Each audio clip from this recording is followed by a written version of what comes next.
Welcome to the Operation Game Night podcast, where the mission objective is to play more board games. And gentlemen, we made it to 1 year. 1 year of podcasting. Wow. This week is all about celebrating our 1 year. We're going to do a refresh of our top games. We haven't done that since episode 2. We were still getting our feet underneath us at the time. Wow. We're going to revisit that, celebrate our 1 year anniversary, and we're going to give some shout outs to those that we love that have made this possible. But joining me, as always, are my co-hosts, Clayton Gable. Clay, how are you doing? I'm doing great. I have been up all night, all week. So excited for this episode to talk about our top 10 games. A lot of regrets from last time. I think we did a decent job. I hate, these are important episodes. If people are going to find our podcast, this is your first time tuning in and you just clicked on this to see what our top 10 games are, welcome to the Operation Game Night troops. We're happy to have you here, and we're excited to tell you about the games we love. Well said. And joining me, as always, co-host is Jared Erickson. How you doing, Jared? Outstanding. I just want to echo what Clay just said. I don't want Gemma to listen to this in 30 years from now and just be absolutely shook that in 2024 when we started this thing, my top 10 list was just a little erratic. I mean, you're going to see a lot of consistency in today and our next episode as we go through our top 10. But I think it's a lot more, measured, deliberate. It's a lot, it's a lot better. It's what a year's worth of podcasting will do for you. That's right. It's impressive. It's impressive. And consider yourself lucky if you just tuned in that you missed out on the last 50 some episodes. Just kidding. You should go back and check those out. Oh yeah, there's some gold in there. We do have some gold in there. We were just getting our feet underneath us, still learning what this was going to look like. But you know what I read the other day? Only 20% of podcasts make it to 1 year. And Wow. like 90% of podcasts don't even make it to 20 episodes. We flew past that a long time ago. And now we're at 1 year. And here's to 1,000 more years of the Operation Game Night podcast. 1,000 years. That's right. Yep. We'll write this into my will. Once our sentiences are downloaded into the AI mainframe, it will continue to make podcasts till the sun stops making nitrogen or whatever it does. That's right. And they're going to be beaming this show out into the far reaches of space for aliens to find. Holy cow. But today we're going to do numbers 10 through 6 on our top 10 games list. We're going to do things a little differently this time. What we're going to do is we're going to give a little teaser of here's what this operation would be called if we were playing this game. We are Operation Game Night. We like to embrace our military roots a little bit. So we're going to name the operation, little teaser. It'll be, Operation Thunder Road or something, and it's Vendetta Thunder Road. We're going to be a little more creative than that, but that's just an example. Oh, we are? We're going to name the operation, and then we're going to talk about the game and why we love it. And we'll do 10 through 6 today, and then we will do 5 through 1 on Thursday, next episode. So why don't you guys kind of give me a quick rundown? Like, how did you guys decide on your top 10 this time? Clay? Man, I went through all the games in my board game stats app, which is every game I've ever played in the past, 5 years when I started doing that, and just started plucking ones out that I thought had a chance because I wanted to do Pub Meeple. I think it's cool. I think it's like a fun exercise to do Pub Meeple, but if I just imported everything I ever played, I would be sitting there for 3 hours doing comparisons, and it would probably make me want to scream. So I plucked out about 25 games that I thought, these are ones that could make the list. And then I just ran them through Pub Meeple. And I had to be honest with myself. There's a lot of changes this year. I think we've all had pretty stressful years, a lot going on, and some games that have, perpetually been in my top 10 since I started board gaming, 8 years ago, are no longer there. They are off the list. I had to be realistic. If I haven't played you in 2 or 3 years, you probably aren't one of my 10 favorite games, although you still hold a special place in my heart. But yeah, mine's a mix of ones that I've had a good history with and have also still been enjoying and still want to get to the table. And ultimately for me, I think my top 10 list is probably less important than other people's because I don't like playing games that many times. Like if I played a game 10 times, I generally am done with it, you know? So the more I play a game, the less I want to play it, broad strokes. So these games are ones that have stood out and keep me coming back to them, even when most games I'm ready to find the next hottest thing after, 3 or 4 plays. So that's kind of where I landed on my list. Jared, what about you? I'm a little, I think, opposite of you. I just keep cranking the same ones over and over again. So these ones they're pretty similar to our last list, but the list is not very broad. I did go to BGA to check my sources because my online play is hot. There's going to be a whole lot of surprises here today, boys, but that's okay. But I did have some good reminisce of some good times, good online play. Sometimes when I was going through the list, I realized I miss some of these games really big time. Yeah, I got to get these to the table again. So I hope that you're not going to be like, well, you didn't even play this game in the last year, because that might be true for one of these, and I might talk about that. But I want to play it. So hopefully it's not disqualified from my top 10 because I don't think I did play it last year. And I think that's a shame. And I am tasking Clay to make it happen, to actually get this to the table. So anyways, that's how I did it. Travis, what about you? You had a good methodology? I think mine was a blend of the two of yours. So I thought about games that I would want to play. If somebody said like, hey, we are willing to play any game you want to play right now, what game would it be? And there are those that, have stuck with me in the back of my mind as something that is great, that I have fond memories playing, that I would definitely want to get to the table again. But I also had to balance that with like, this has been a weird year for all of us. This has been a weird year for me with a new little rugrat in the house and not being able to play as many games. So I think I went a little bit lighter. I did balance the games that I have played either in person or digitally. I think previously I had not really included digital. We talked about one of the games the last time we did this. It was like I played this 1,000 times digitally, but it's kind of a mix of like in person and digital this time. But yeah, definitely lighter games this time. Definitely games that still I have a passion for, and still that I, are burning in my mind as wanting to play. But yeah, kind of a mix of the two of your answers. So let's just jump right in with the very first one. I think it's Jared up first with his number 10. Give us the name of the operation and then give us a little primer on the game.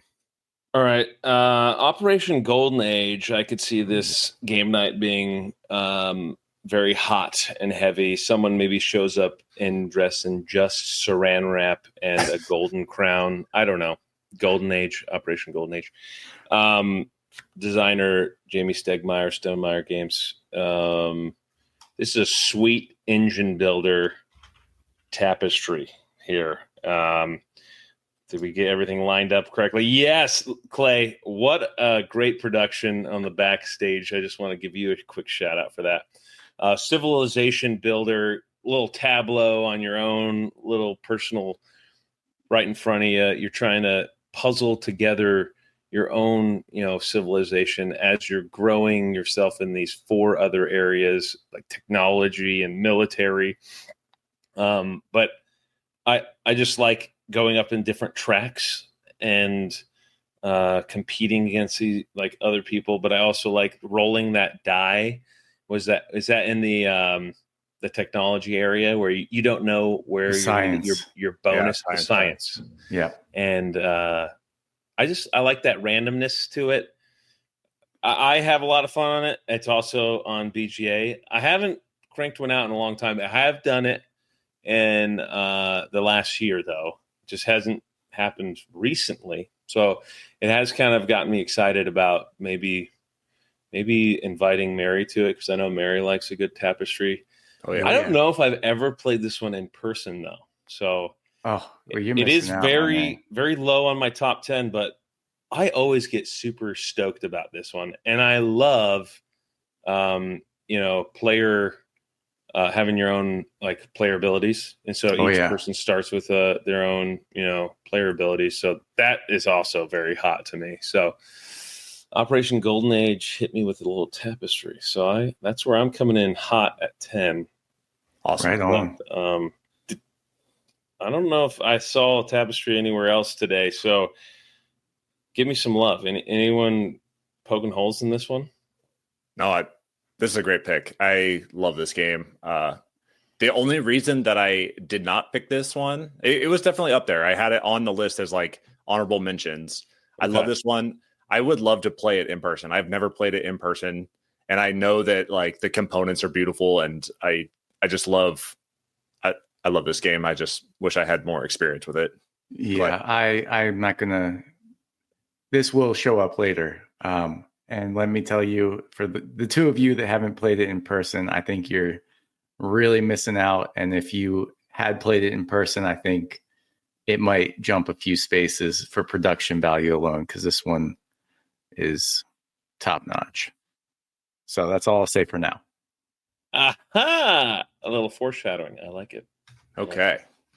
Well, I'm up next, and I have Operation Dominant Dominion. This is a game about building your own little estate / duchy, and you are doing this by rolling dice, and selecting tiles that go onto your board to build out your own personal little village and earn points along the way. This is the one, the only, the Castles of Burgundy. Designer is Stefan Feld. The special edition by Awaken Realms cannot be beat. Oh, okay. The reason this slipped so far on my list this time is just because I mentioned this the last time that we talked about this. We've talked about this game plenty. Pulling this thing out of the big box from Awaken Realms is so daunting to me. Like, it should not be this scary, and like the components are so nice. And Clay on our top production choices mentioned the little honeycomb that holds all the pieces together, and this should not be so daunting. And it is a phenomenally clean game. It's got a 9.1 rating on BGG right now, like 9.1. Holy cow! Yeah, this thing is swinging for the fences. Awaken Realms always does it up big when they go into their production. But I just find that like pulling this off the shelf, and especially if I'm like have to teach it and play it at the same time, I just find it a little daunting. I have played hundreds of games of this online, and I love that version. It's great. You don't get the clicky clacky acrylic tiles from Awaken Realms, which kind of is disappointing. But I will always have a special place in my heart for Castles of Burgundy. It's so clean. It's so smart. It's it's a Tableau engine builder without all the fuss of like something that's super crunchy. So Castles of Burgundy is my number 10. You'll hear more from me later. Excellent. Yeah, a little sad. I think I gave this one honorable mention. So I love this one, but for some reason the dice give me too much ick. But I don't know. I'm a big dice guy every other game, but maybe I need to play this one in person. I don't know if I've ever played Burgundy in person. This is just calling for September more and more that we need to do in-person board gaming. So, Jared, I need to get you up here for a weekend, and we need to play this and Tapestry in person, and we'll call it a good day right there. I think that might be all the time we have. That's a great day of gaming, though. Oh yeah. That's awesome. All right, Clay, hit me with your number 10.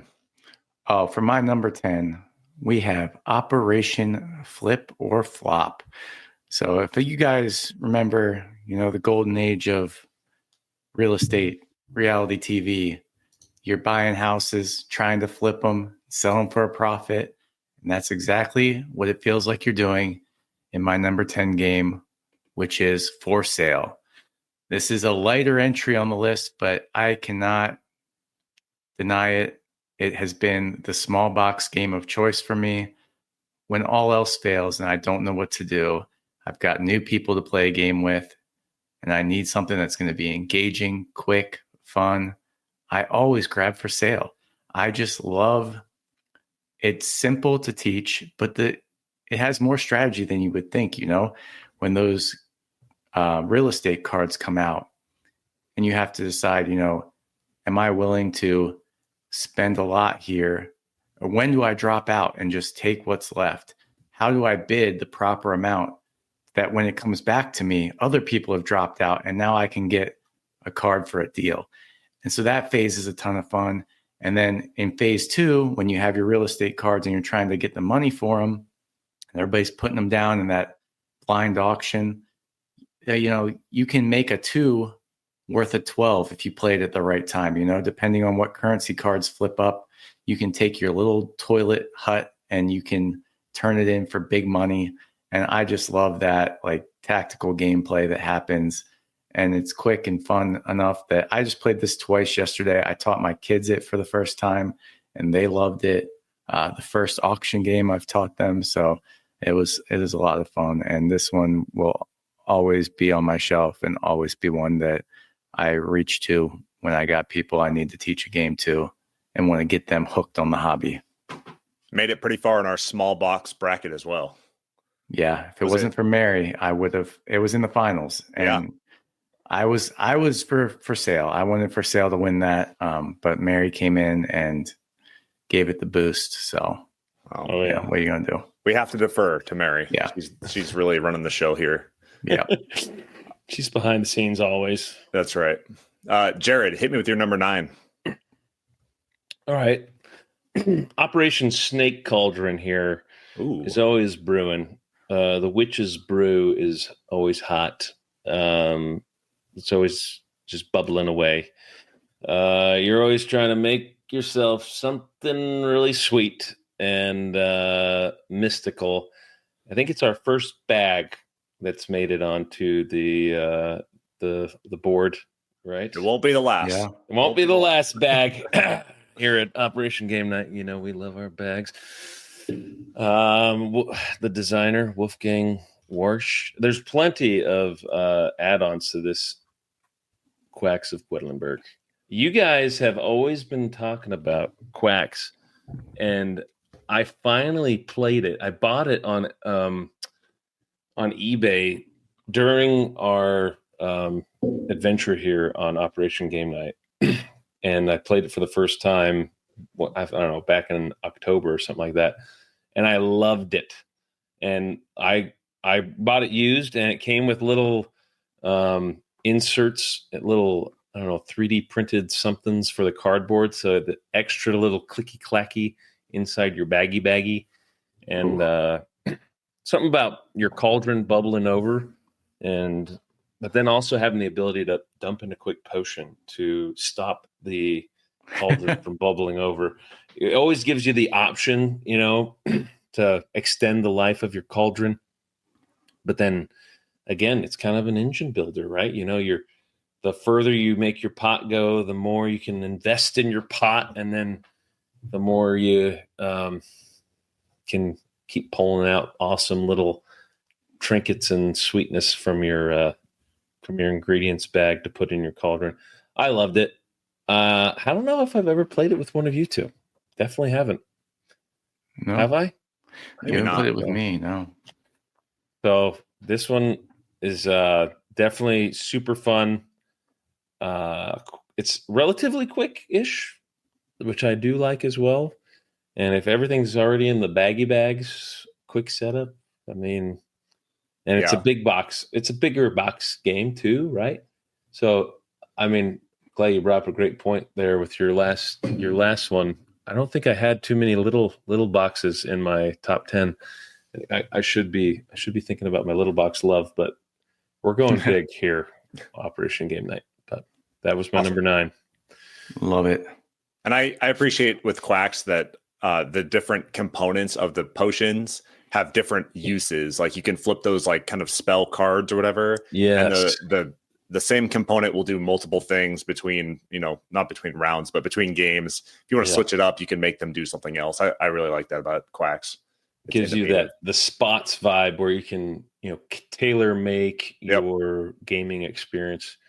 If you play it enough, exactly the fun, I don't know, ingredients to put in your game. Nice. Good shout out. All right. My next one is Operation Republic Resolve. We're talking battling for the galaxy. We're talking a reskin of an existing game. We're talking an expand-alone version of Star Wars, the deck building game, Clone Wars Edition.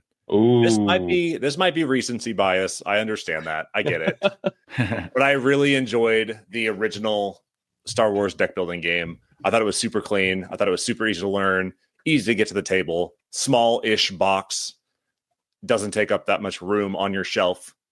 And then I played the Clone Wars Edition, and I've played it 2 or 3 times since then.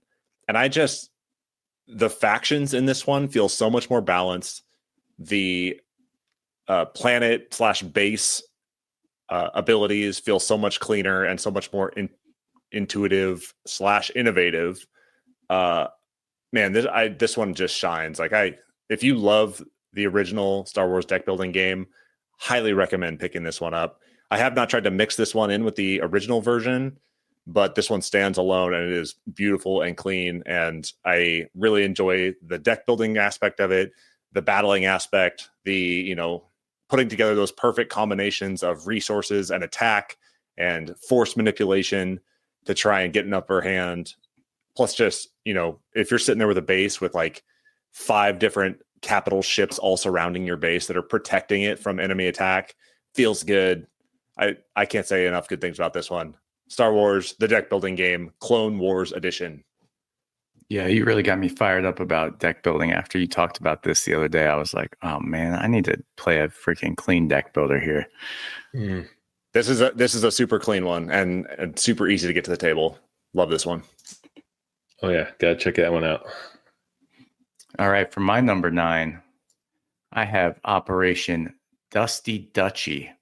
Oh, a little less glamorous of a title, operation name than Travis gave this same game at his number 10 spot. But we got the Castles of Burgundy at number 9 for me. Yep.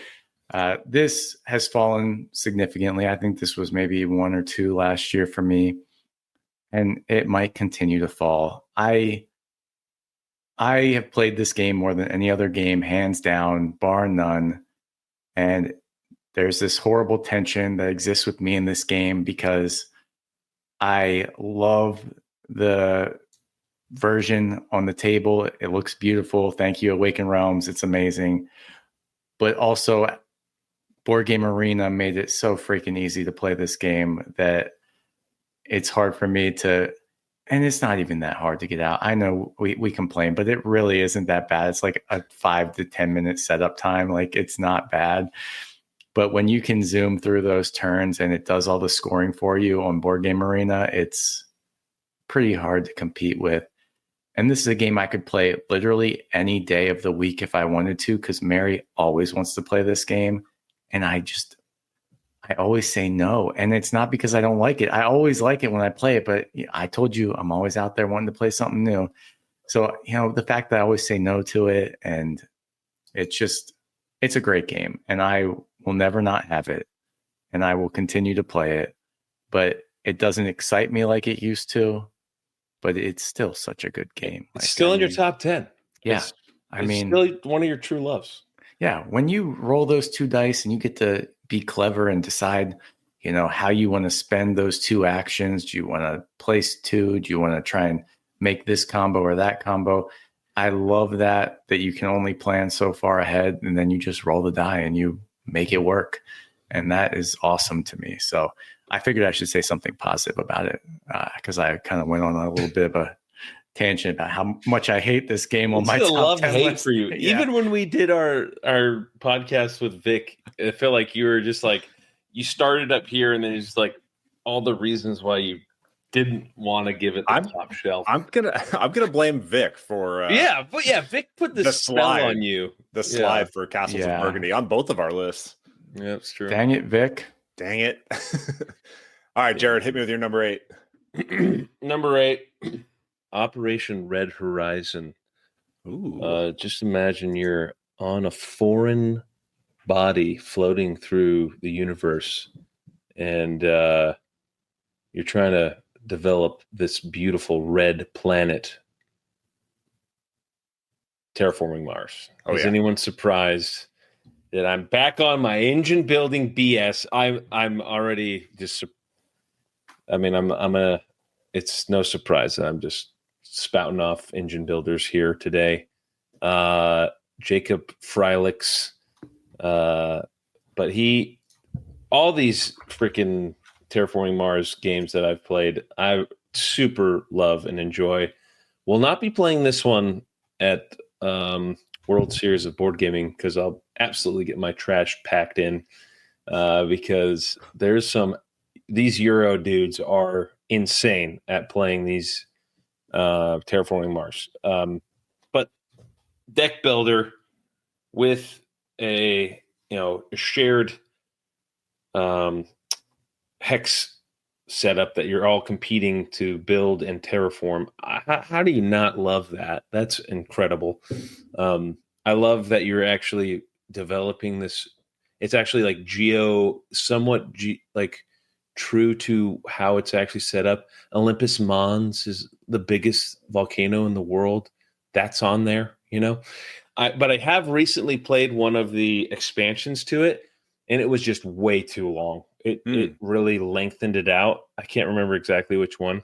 And I remember texting my friend. I was like, make this stop. Like, please, like someone needs to get to end game because you gotta get the oxygen up and you gotta get the heat up so that you can actually terraform this thing. So I like the true base game of Terraforming Mars, and I do like the online adaptation because remember we've talked about this many times on the podcast. My sausage fingers can't handle the little tiny cubes, so I like the online version. It's clean, keeps track of all your extra cards that you're playing.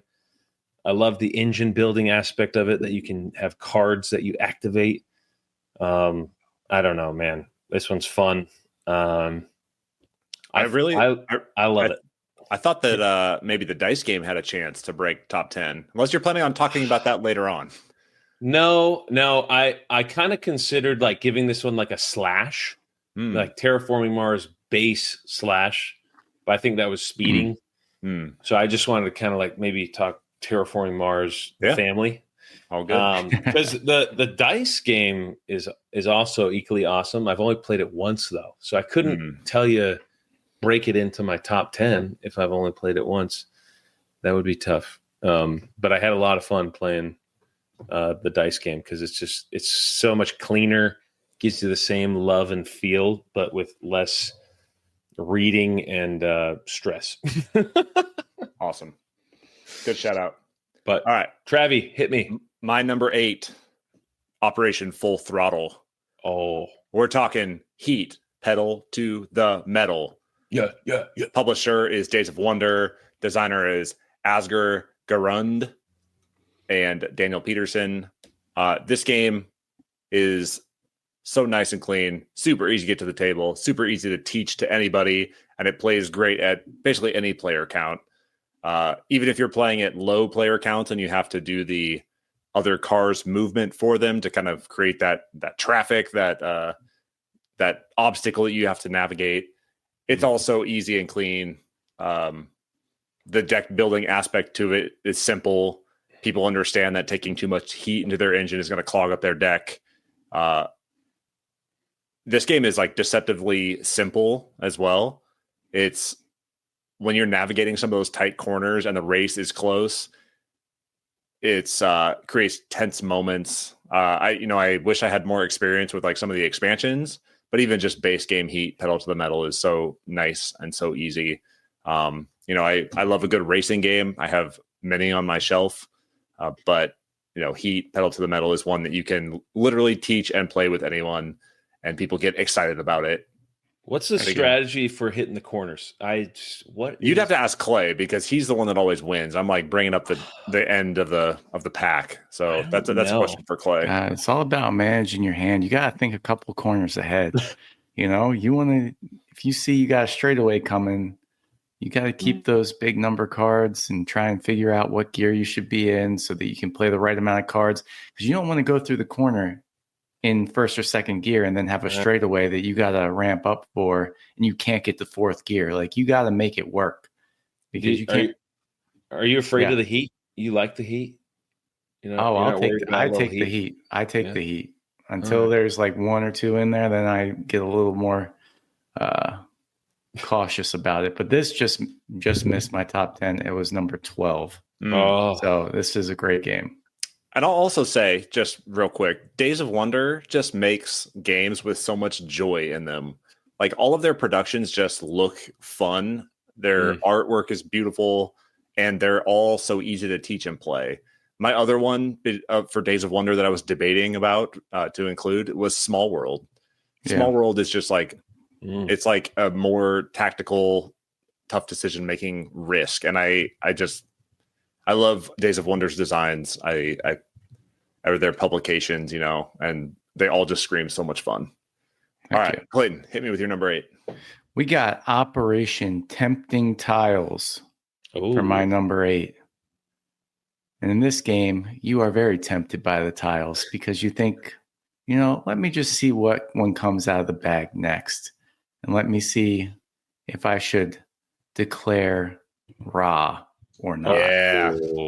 Because in Ra, it's a dead simple concept. On your turn, you're drawing a tile out of a bag, or you're declaring an auction for all the tiles that are available. And you're trying to collect different sets to score different points. But that push your luck element of it, it's not necessarily a push your luck game. I think it's more, people would probably describe it more as auction and set collection. But there is always those moments in Ra when all the Ra tiles, the red ones that can make the round end, they're coming out hot and heavy. And one person is still left in the round, and they're getting greedy, and they keep pulling tiles from the bag. All they got to do is pull one red tile, and it's all over. They get nothing. And it happens.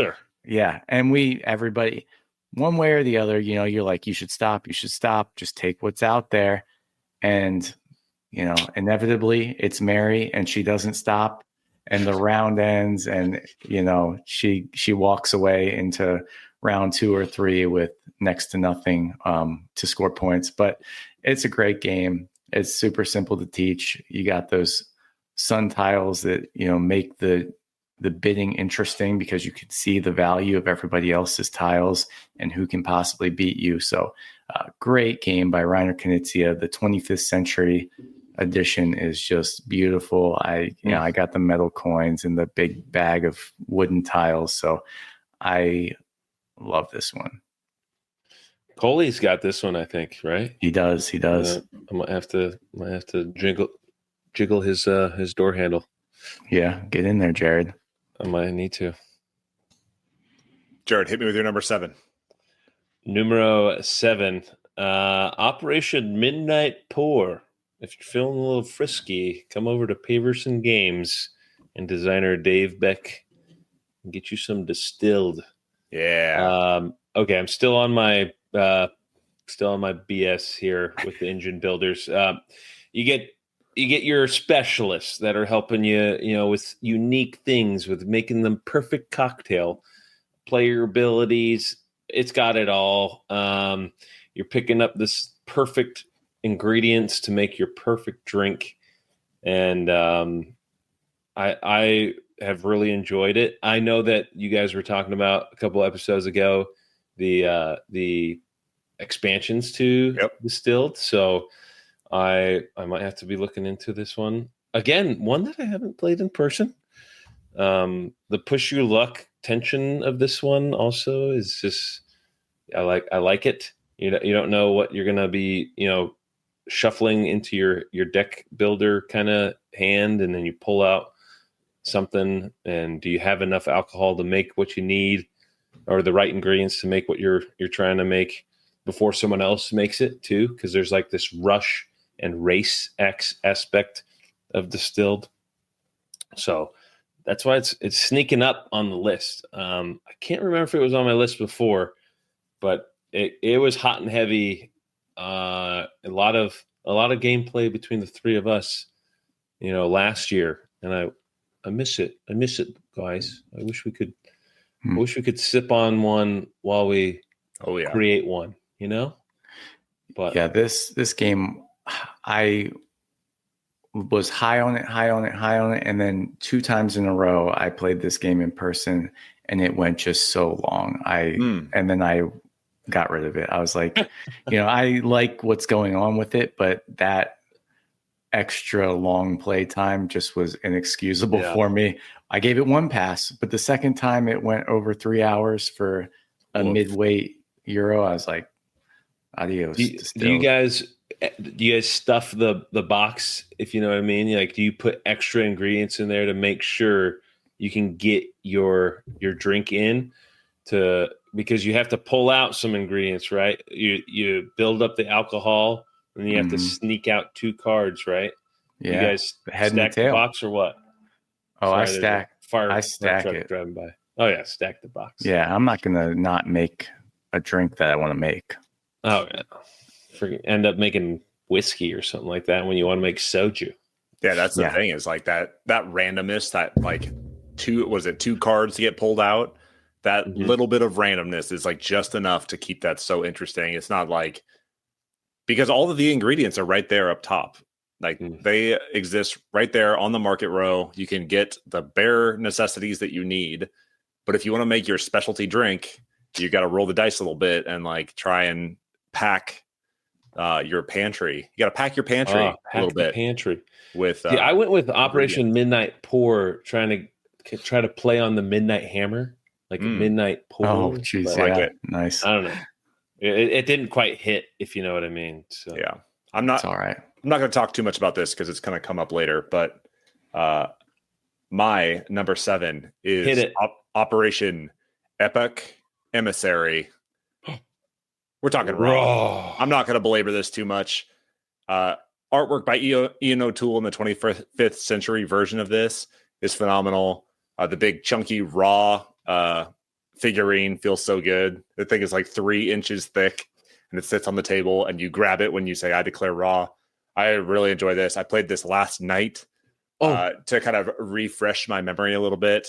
And although we started out a little rough and started playing it wrong initially, we did a clean reset, and the game flies by once you get it going. So I'm not going to belabor it too much. Raw, phenomenal auction game, phenomenal theme for an auction game.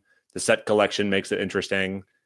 The only thing that I will add, Clay, to what you said is, if you don't get it going on round 1 on that first epic, you are hosed. It's so hard to recover if you do not take that early jump. So it encourages players to go in early on those auctions, to really start like drawing as many tiles out as they can so that they can load the left side of their little table that they're building, the little tableau, because the stuff on the left side stays between epics. Stuff on the right goes back in the bag. And so like that kind of push and pull of like, how early do I need to jump in? Where do I spend my sun tiles? It makes it super fun. I love that, like that pressure right off the bat. I do find that sometimes with new people, they have a hard time deciding like when to declare the auction. Like they either never do and then end up getting nothing because the round ends, or they declare it when there's like 2 tiles out there and they go out like in the first 3 turns they have in the round, and then they just sit there for the rest of the round. So I think it takes a couple plays to kind of understand that dynamic of like when to pull the trigger on that auction, but it's still a great game. Yeah, agreed. All right, Clay, hit me. My number 7 is Operation Hobbit Mutation, Oh, because there once was a amazing game, and then it mutated into an amazing game about hobbits, and it made it all the better. We're talking Lord of the Rings, Duel for Middle Earth. yep.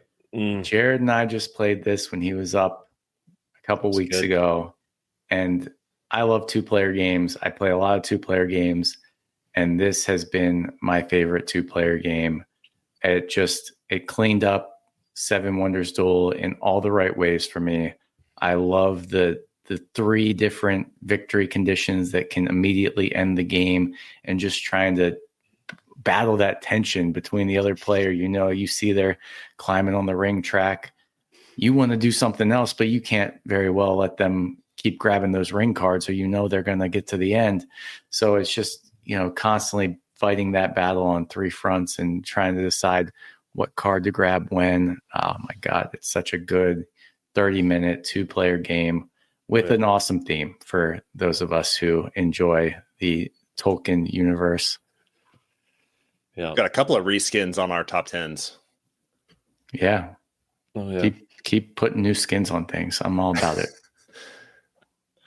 Awesome. Well said, Clay. Jared, last for this episode, your number 6. So, Operation Nuck If You Buck by AEG designer John D. Clare. If you're a fan of sailing the high seas and not afraid of loading the cannons and dropping little tiny blocks down into the chutes, Dead Reckoning is your boy. I have so much fun with this game. Even playing on Tabletop Simulator, I still got the same vibes. Like, even when I had to, with my mouse, select and grab little cubes to drop down the virtual giant cardboard pirate ship to see who wins the battles.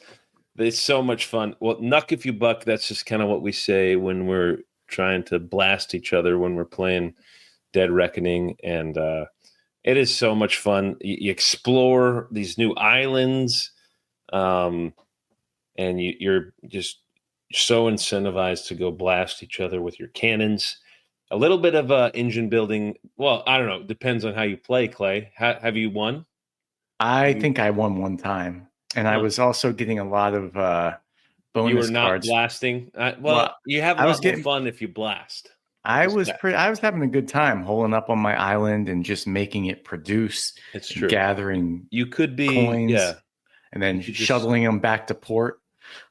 It's like a choose your own adventure. Yeah. What kind of pirate do you want to be? Do you want to be a commercial pirate, or do you want to be a roughneck who is, strikes fear on everybody else throughout the 7 seas? So, huge fan of this one.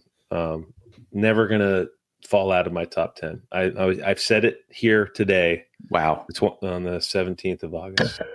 So make it happen. Not our last sandboxy game either. Ooh, yes. Sure, we'll see. Travis, more of that. what's your last one for today? All right, number 6, Operation Broken Oath. Oh, okay, that's a good name. We're talking Betrayal at House on the Hill. Oh. I've always had a lot of love for this game. It's like one of the very first board games that I really got into. I think it was one of the very first ones that I owned, and it was not without its complaints and its gripes initially. The components were not great. The rules were a little convoluted. The players felt mismatched. You would play all these different times and still experience some of the same haunts every single time. And then this year I had the opportunity to get the newest version. I believe it's the third edition.